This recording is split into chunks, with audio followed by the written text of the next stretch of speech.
Hey guys, it is Tom. Yeah, this was meant to be a vlog style video through my phone, but I rambled for so long that my phone ran out of space. So here we are on the computer with weird lighting because it's that kind of day. So yeah, but yeah, I just wanted to, I don't know, I wanted to talk about things that have been going on. People who follow me on social media already know that I had my consult for top surgery yesterday, which is basically just an appointment with the surgeon to talk about, what the surgery will be like and to see what type of top surgery is best for your particular body and stuff like that, and then to set the date for the actual surgery. And yeah, so I made this appointment in August of last year. So I had to wait over a year just to get the consult, like just to have the initial appointment with the surgeon. And then yeah, it was scheduled for this past Monday, but on Monday morning I got a text saying that they needed to cancel my appointment because the doctor was out sick. And at first I was panicking, like, oh my god, please don't tell me I have to wait another year or a few months before I can get in to see her. But they were able to get me in this Friday, which was good since I had the day off anyway. So yeah, so I went to the appointment. It was wonderful.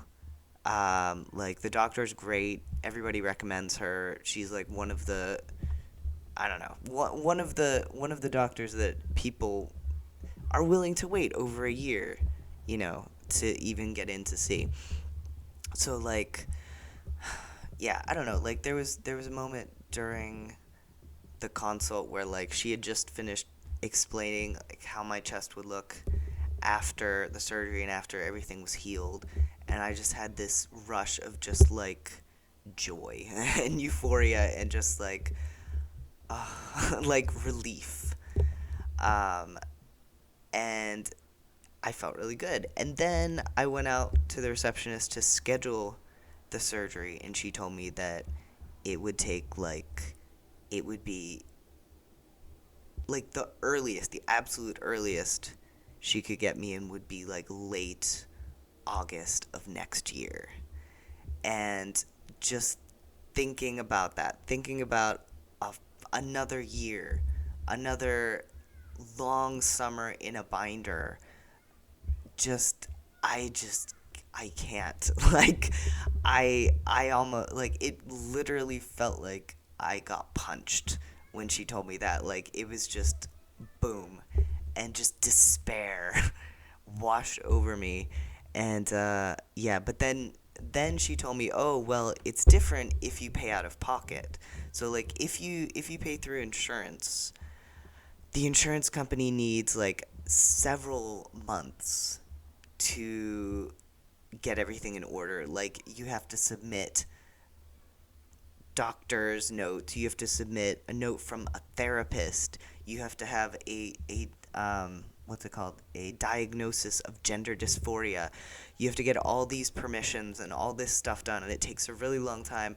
And only then are they able to schedule the actual surgery date. So it takes a lot longer.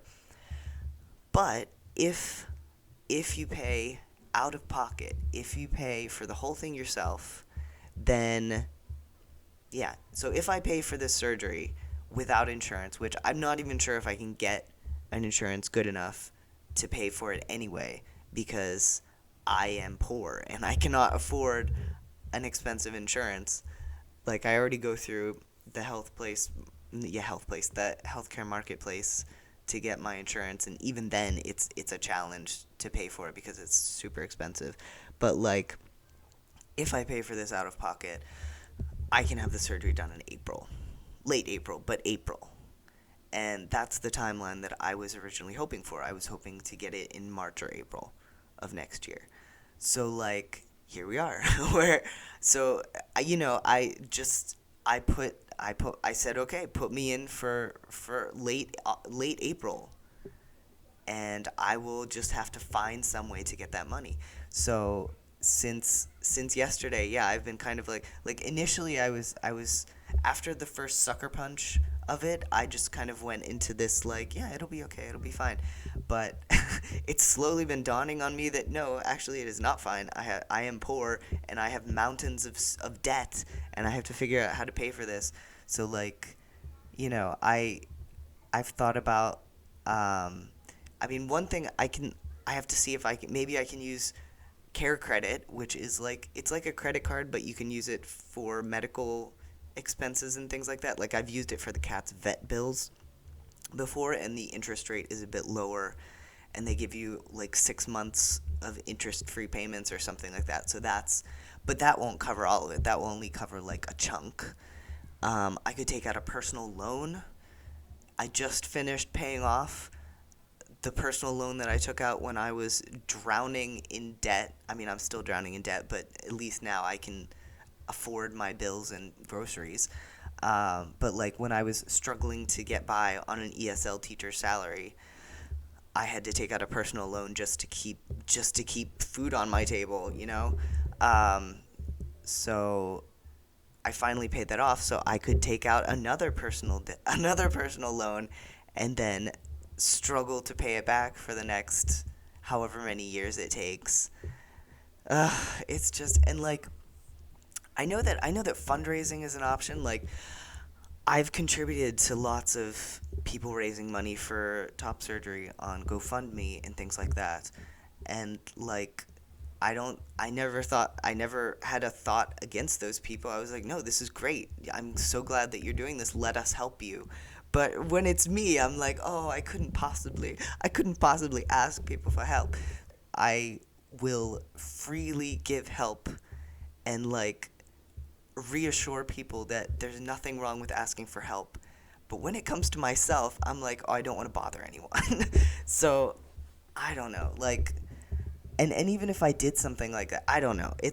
I have to think about it some more. I mean, I feel like it couldn't hurt to try, but I still feel really guilty asking anyone. Like, the world is full of people who really need financial help for like life-threatening reasons, like serious they will die reasons. And while I probably will not die from gender dysphoria, it makes me feel like I want to die sometimes. So like I don't know. Like I guess I just don't feel worthy. Like I feel like my need is not as big as other people's. Which, if a friend said that to me, I would shoot them down immediately and be like, no, you can't compare these sorts of things. It's all important. But I don't know. Anyway, I guess I'm just trying to sort my way through this by talking it out. And you guys get to be my therapist for today. Aren't you lucky? Yeah, but anyway, yeah, I think I just wanted to say all that. So, yeah, and I can't promise that I'm not even sure if I'm going to post this, but if I do, I can't promise that I will keep it posted because I have a tendency to like post something or tweet something that's a little too close to the heart of me and then have this rush of embarrassment and just take it down. So like I don't know. We'll see. But yeah, but I did want to let you guys know what's going on.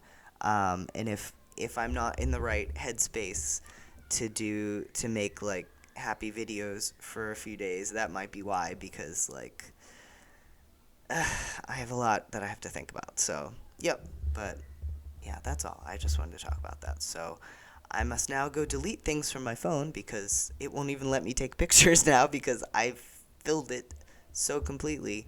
Yeah, but I don't know. At least today was kind of okay. Like I gave myself the space to just sort of feel crappy, and like I finished reading 99 Boyfriends of Micah Summers, which was very, very good. I really liked it. And now I'm reading another book because what else am I to do with my time but worry about finances and surgeries that I can't afford? So, okay, well, that's all. I hope you guys are doing well. And, you don't need. I mean, obviously, if you're this far, you've already watched this video, but I was going to say, you don't need to watch this video, but it's too late now, unless you skipped ahead. But okay, that's all from me. Thank you for listening if you listened, and know that one of the bright spots in my days is always seeing your comments and like knowing that you guys are out there and that someone is enjoying the things that I'm doing. So that always makes me feel good. So I'm glad that you guys are out there and that you like participating in my silly polls and watching my videos and things like that. So all right.